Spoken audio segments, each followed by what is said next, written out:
Alright, first things first. Forget everything you thought you knew about gladiators. They didn't just fight other dudes with swords. Nope.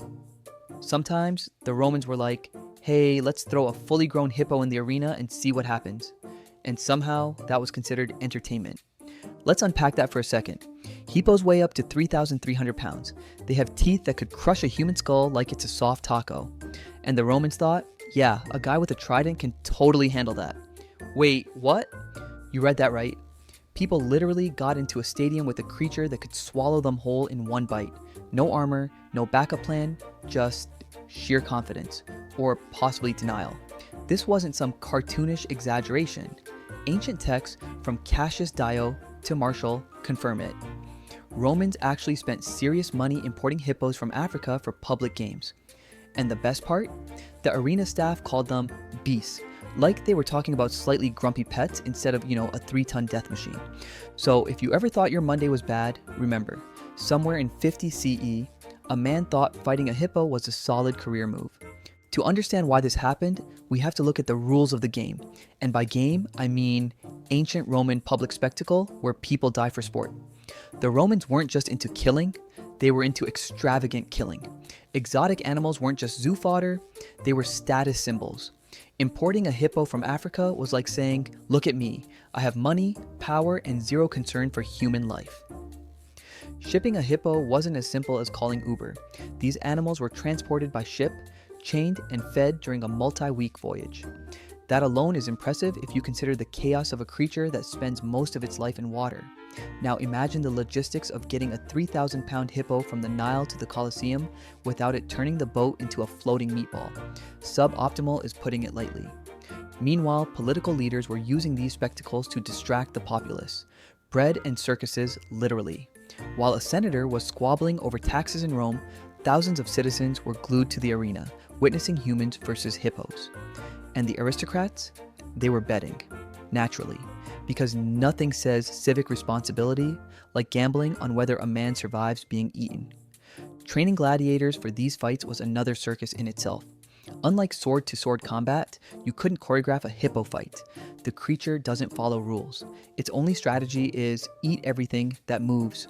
Roman trainers had to teach gladiators how to dodge, jab, and hope their opponent doesn't have a bad day.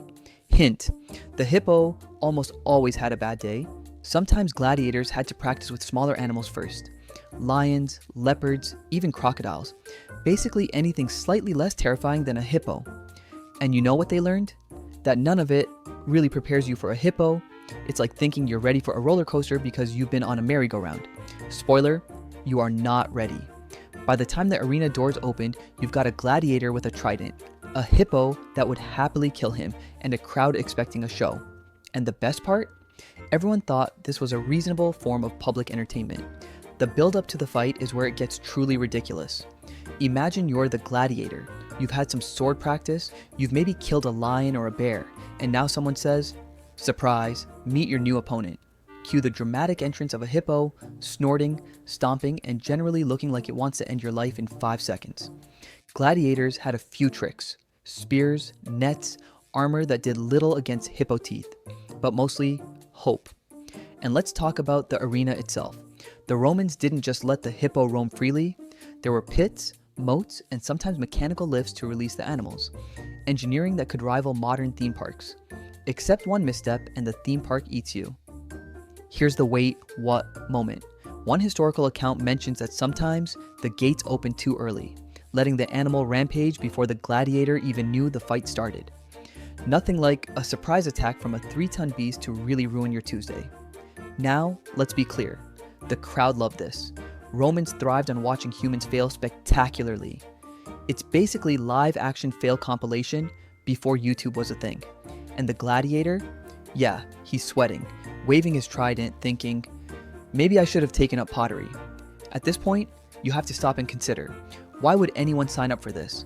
And yet, here you are imagining yourself in sandals, desperately dodging a hippo bite while some guy in a toga bets on your demise.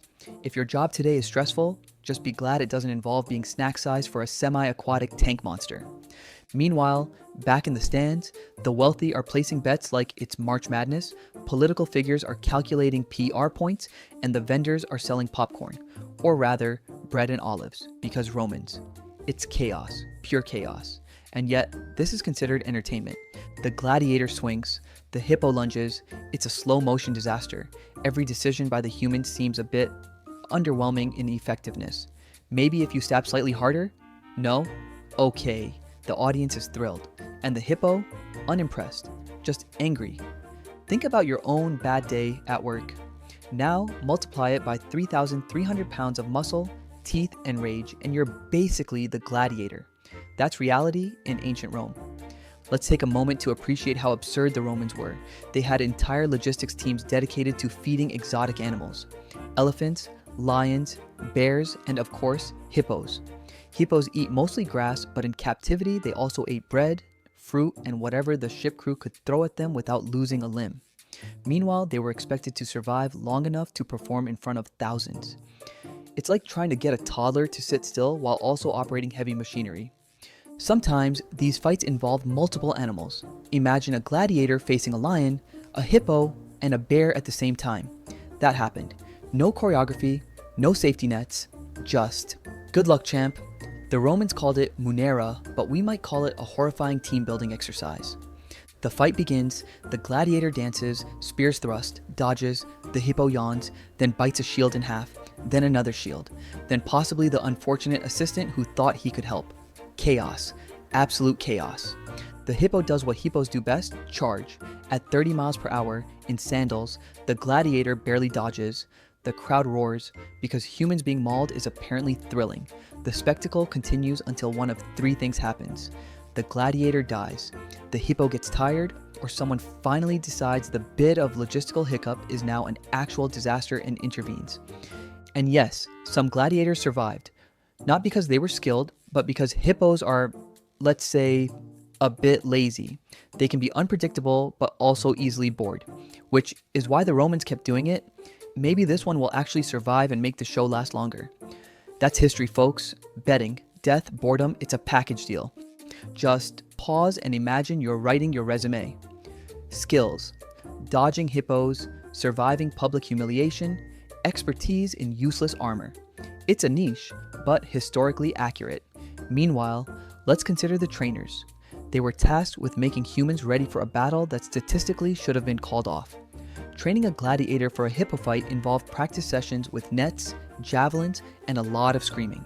Imagine your corporate trainer saying, "Today's lesson, dodge a semi-aquatic death machine while looking fabulous."